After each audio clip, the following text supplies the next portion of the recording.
The year is 1998. A small town called Hollow Creek, nestled among gray pines and rust-red dirt roads, where time seems to have stood still since the 60s. The population is sparse. The air is always cold as night dew, and most importantly, no one goes out after 9 o'clock at night. One early winter morning, Daniel, a 32-year-old postal worker who had just moved from the city, noticed an unmarked mailbox sitting alone at the end of Sycamore Drive, where it led into the woods. The old metal box was rusty and nearly swallowed up by vines. A faint sign was etched on the side, "Do not disturb." Curious, Daniel opened the box and found an unsent letter, handwritten in red ink, the paper smelling musty as if it had just been dug up from the ground. The words on the letter sent a chill down his spine. She waits for the one who awakens her. The words were simple, but it was like a whisper coming from somewhere in the forest. From that day on, Daniel began to dream of a woman in a white dress, standing among dead trees, her eyes empty, calling his name in a voice cracked like rotten wood. Since the day he discovered the letter, Daniel began to feel that Hollow Creek was no longer the quiet town the broker had described. His nights in the small house he had rented, a former ranger station, were filled with inexplicable sounds. Someone's footsteps walking around on the damp ground, fingernails scratching the glass of the windows as if trying to tear the air, and sometimes someone whispering hoarsely at the back of his neck. At first, Daniel thought he was just stressed about his new job, but on his third day on the way to work, he came across an abandoned house tucked away in the black pines off Sycamore Drive.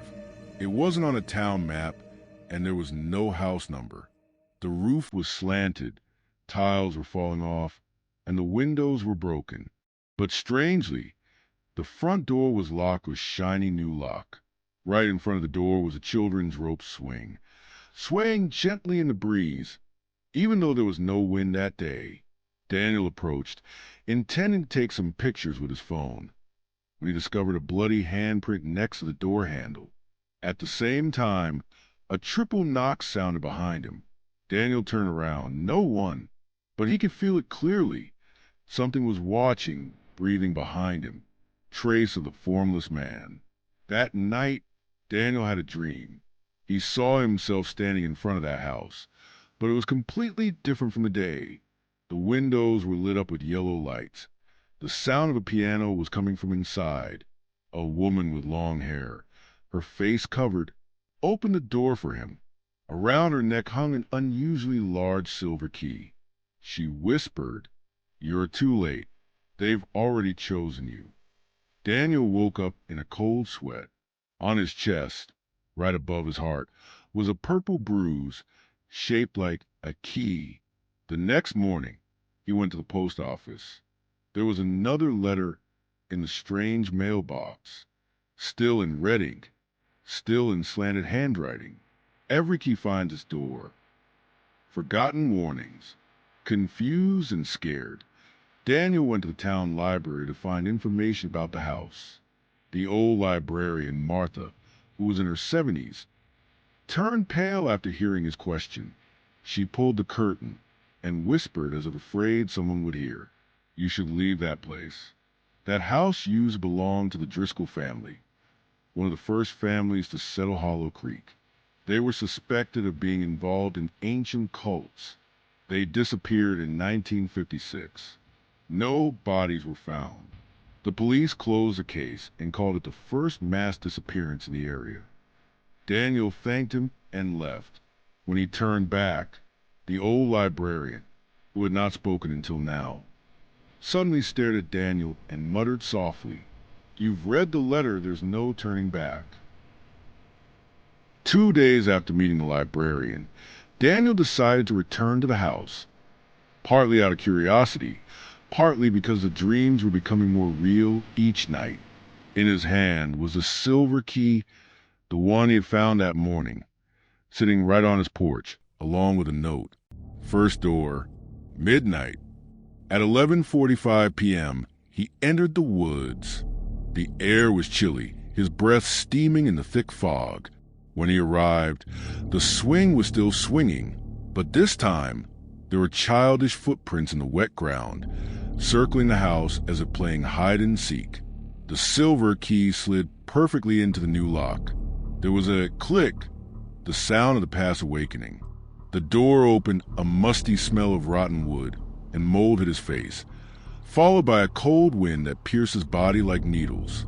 Inside was dark, lit only by Daniel's flashlight. Dead man's living room.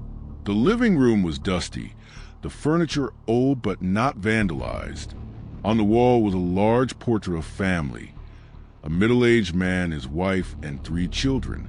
They were all dressed in white, their eyes dark and lifeless. But what made Daniel shiver was their eyes seemed to follow him no matter where he went. He walked over to the piano, the source of the music in his dream, and found it still intact. A dusty sheet of music lay on the shelf. Lullaby for the Forgotten.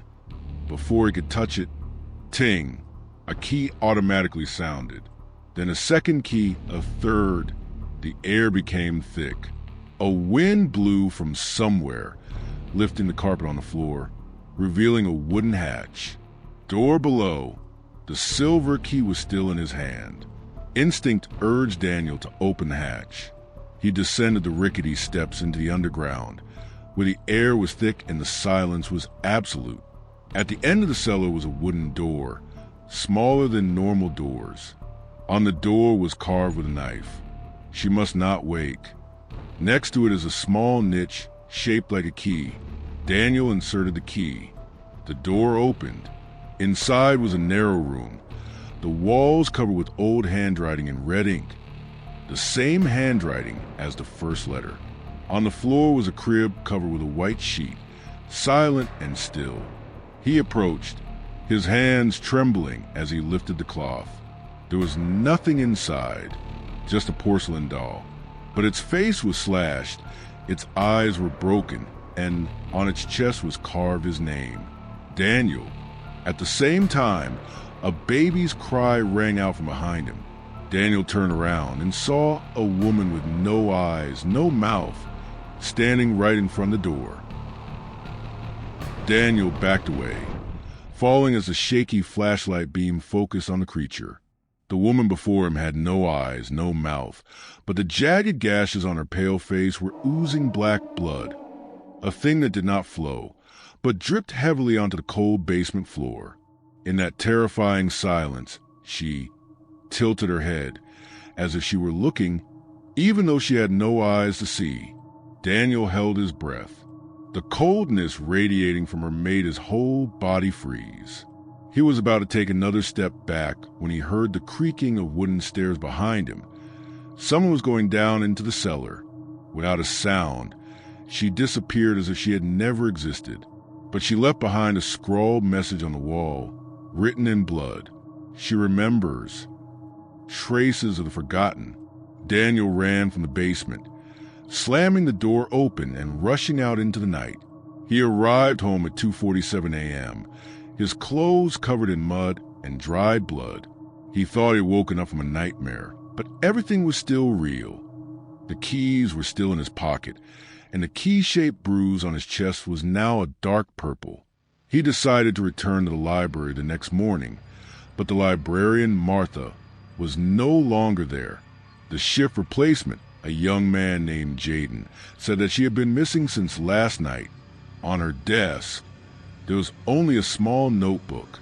The first page read, "The chosen one always bears a mark." Back home, Daniel had no choice. He returned to the house the next day, this time during the day.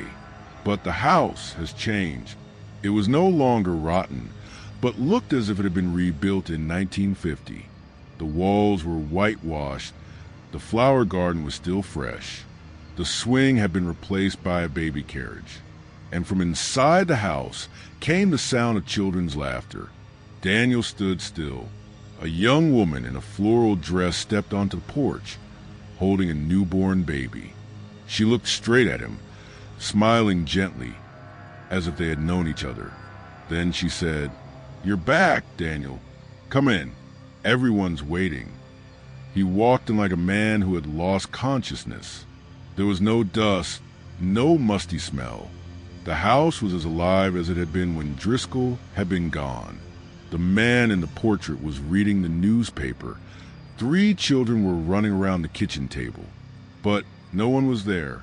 All wore white porcelain masks. The wife brought out dinner. Thick, red soup. Eat, so we could continue the ceremony. Daniel felt his insides churn. Every time he blinked, the space changed in an instant. From a cozy house to dark rooms covered in blood and strange symbols. He tried to get up and run, but his legs were held down by gray arms growing from the wooden floor.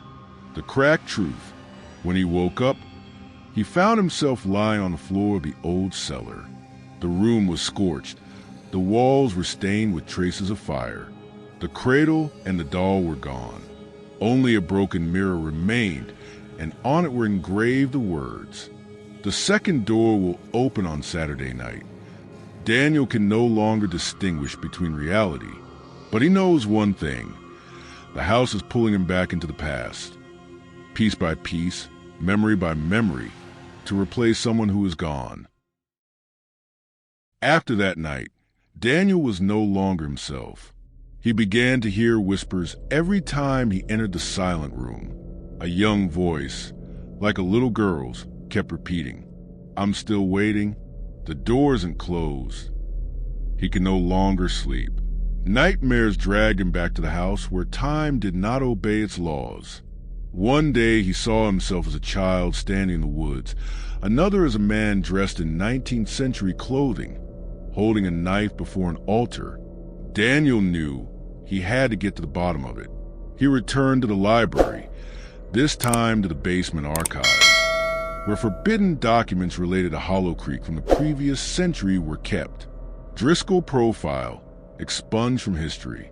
In a pile of dusty documents, Daniel found a copy of a redacted file, name deleted, year of birth 1871.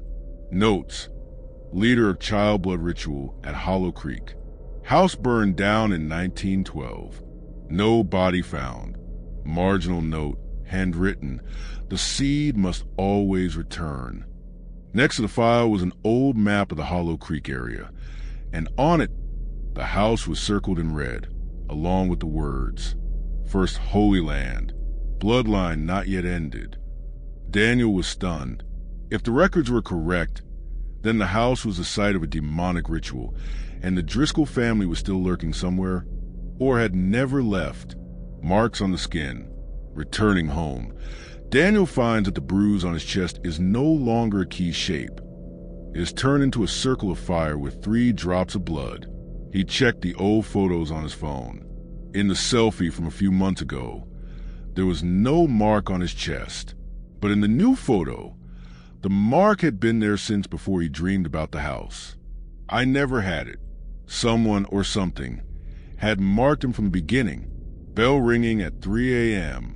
Friday night. At 3 a.m., Daniel was sitting in his chair when the bell rang from the woods.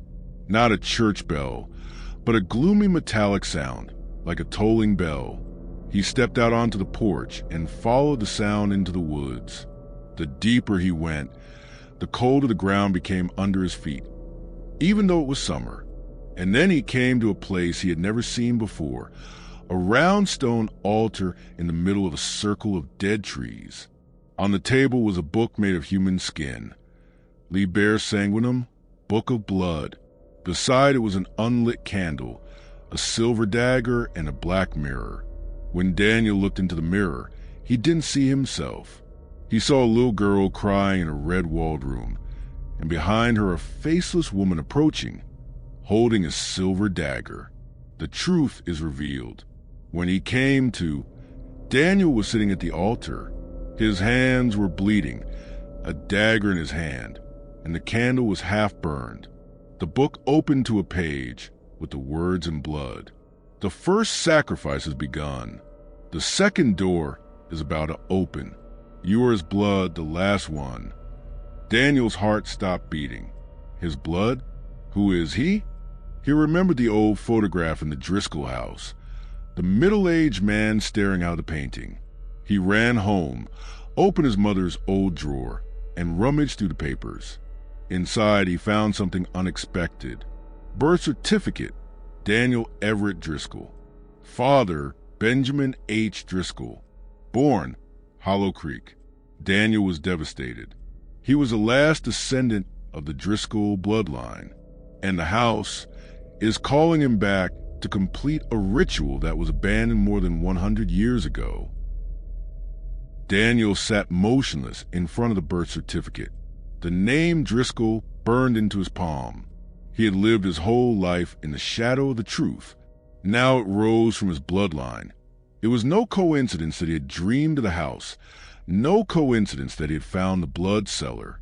He was the final key. In his head, the whispers were no longer unfamiliar. They called his name, in the voices of his dead parents, in the voices of children, in the voices of those who were not there. Weekend Saturday. Saturday night came. The blood-red moon rose behind the pines. Daniel returned to the house. The front door was open, as if it had been waiting for him. The house was different this time. No more mold, no more dust. Everything seemed ready-made.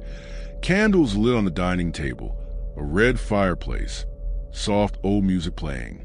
On the wall, a portrait of Benjamin Driscoll. His expression had changed, from a stern gaze to a slight, eerie smile. The ceremonial room opens. The last door to the basement was open. Beyond was a circular room, carved in ancient language, blood dripping from the ceiling into a black basin in the middle of the floor. Daniel entered, holding a silver dagger and the Liber Sanguinum. With each step, the floor shook slightly. In the center, a straw man dressed in a child's dress. On its head was a faceless porcelain mask. As Daniel approached, the mask turned toward him, and then she appeared, the faceless woman, no longer an illusion. She emerged from the wall as if she had been born from the very flesh and blood of this house. In her hand, she held an old towel embroidered with a name, Sarah Driscoll, 1908. Option. She did not speak, but Daniel's mind was filled with images. Red triangle pointed down a child sacrificed by his biological father in a ritual. Red triangle pointed down the fire that burned the family alive to hide the crime. Red triangle pointed down the child's soul was trapped, unable to rest, forever crying in the cellar. Now, the curse can only end in two ways. Kitchen knife complete the ritual. Donate a drop of Driscoll's blood himself to open the second door so that Astra's mother can return to the mortal world. Fire break the ritual. Burn the book, break the sacrificial circle, and face the full consequences, both the past and the imprisoned soul. Daniel held the candle, the dagger, and the book. The fire in his hand trembled. Blood dripped from a knife to the ground, and the house hissed like a living thing. Choose. The screams of hundreds of souls echoed from the walls, floors, and ceilings. Break up. Daniel threw the book into the blood-filled basin. The candle followed. He took the knife and stabbed it straight into the circle of blood in the middle of the floor. The whole house shook. Children crying, people screaming, walls cracking, floors breaking, blood gushing, and she, the faceless woman, screamed, rushing at him with bony, flaming hands. Daniel fell down. Everything turned black. Wake up. He woke up in the local hospital. A nurse looked at him and smiled. You were lucky. They found you unconscious in the woods. There was only a porcelain mask beside you. Daniel said nothing. That night, he stood in front of the mirror. There was no wound, no knife, but in his eyes, the silhouette of a little girl in a white dress appeared behind his shoulder, smiling slightly. 2 weeks have passed since the night Daniel woke up in the hospital. He didn't tell anyone what happened. Who would believe him? But from that day on, Things were no longer normal. 3 beat knock. At night, Daniel usually wakes up at 3 a.m. Always 3 knocks on the bedroom door. Slowly, as if testing his reaction. When it opened, no one was standing there. Just the wind and the smell of dried chrysanthemums. He began to see images flashing in the corners of his eyes. A pale hand, a dark figure standing at the end of the hall, a child's eyes peering through a crack in a cupboard. Abnormality in town. Not just Daniel. In the town of Hollow Creek, children began to disappear. 3 had disappeared without a trace in 2 weeks. Police said it was probably a kidnapping. But Daniel knew better. Something was continuing the unfinished ritual, but this time without consent. A child, a spirit, emerged from the ritual, not to be released, but to continue. The mask. One night, when he came home, Daniel found a small package on his doorstep. Inside was a white porcelain mask the nurse said she had seen at the scene. Now, it has one more detail, a smiling mouth. Behind the mask is a line written in burnt charcoal. The door is open, and the journey has only just begun. Back to the forest. Daniel decided to return to the forest that night. Even though no one believed him, he knew if he didn't stop it, more children would go missing. This time, he brought his mother's diary, which contained records of Driscoll rituals from his great-grandfather's time, and a small jar containing silver salt, bone ashes, and hemp rope, the sealing materials used in the ancient ritual. The house is no longer there. When he got there, he was stunned. The house is no longer there. All that remained was a charred bedrock, and a circle of barren land where no trees grew. But as he crossed the line, it suddenly became dark. Not night, but a different kind of space. Ahead, the house appeared, but it was not the same as before. Now it was no old house, but a huge, gloomy mansion, as if taken from a distorted memory. The windows groaned as if they were crying. The walls breathed like lungs. And in the middle of the entrance stood a girl with her back turned, wearing a white dress, her long hair covering her face. Final reminder. As Daniel approached, the girl turned around, her face slashed, revealing a wide smile. They never wanted me to leave. They just switched bodies to keep playing. And then, all around turned into a distorted version of the town of Hollow Creek. Hospitals became laboratories.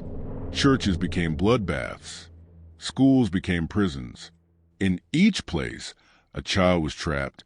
Daniel realizes the old souls are no longer alone. They have built their own world and are recruiting new souls. He was the only one who ever got out and now was invited back in. Daniel enters the house, essentially a layer of living memories created by the coalescing soul. The space inside is like a broken dream. Each room contains a fragment of the past, distorted, bloody, filled with the sound of children crying and shadows writhing in endless hallways. The last room, in the middle of the building, was a black wooden door, old, carved with the image of a child with his hands bound. Daniel realized this was a second door mentioned in the book Liber Sanguinum. Once opened, the soul cannot return to the old body, and another ego will be born to replace it. The journey inside. Daniel walked in and found himself standing in the middle of another version of himself, a 7-year-old boy sitting in the corner of the room, holding a rag doll. The boy cried, "They told me to keep playing. If I don't, they'll get angry." On the wall were words written in blood. "You are the last living person with blood. You are the door. You are the victim, and also the successor." Daniel understands that it all started with the Driscoll bloodline, a family that uses rituals to prolong life and communicate with the other side. And the missing children are the substitute sacrifices for future generations, when there are no real blood heirs. Final decision. Now, Daniel has 3 options. Become the new successor, playing the role of keeping the door open, so that the other souls can stay in the game. Destroying one's own soul, using bone ashes, silver salt, and thorns to break the barrier from within, would mean never leaving this place. Give the old self, the boy, to the spirit, give them a replacement, and step out of here, live on, but live with the other soul trapped. Daniel looked at the child, his old self, who had been left behind in the ritual from his ancestors. Not a normal child, but an abandoned, immature soul. Select, without hesitation, Daniel took the ashes, drew circles with salt, and wrapped the hemp rope around his wrist. He looked at his little self and whispered, "We were left behind, but no one else will be." The boy smiled, and then disappeared, melting into the light. The house began to crumble. Walls cracked, doors screamed, shadows rose. But the circle protected Daniel. Deliverance. The red sky turned white. All the souls, hundreds of children, appeared, as vague as moonlight falling on water. They smiled, a peaceful smile. Thank. They dissolved into light, flying toward the forest, and the house, and the nightmare world disappeared. 1 year later, Daniel never told anyone about it. He lived a quiet life, becoming the ranger of Hollow Creek. He wrote no books. He told no stories. But every year, on the night of the full moon, a swarm of fireflies flies in a circle around a clearing in the forest. People say that if you are quiet and listen, you will hear the sound of children giggling in the wind. Conclusion: a single piece of paper was found in Daniel's old desk drawer after he disappeared in 2032. The handwritten note read, "The door is closed, but the children still need someone to listen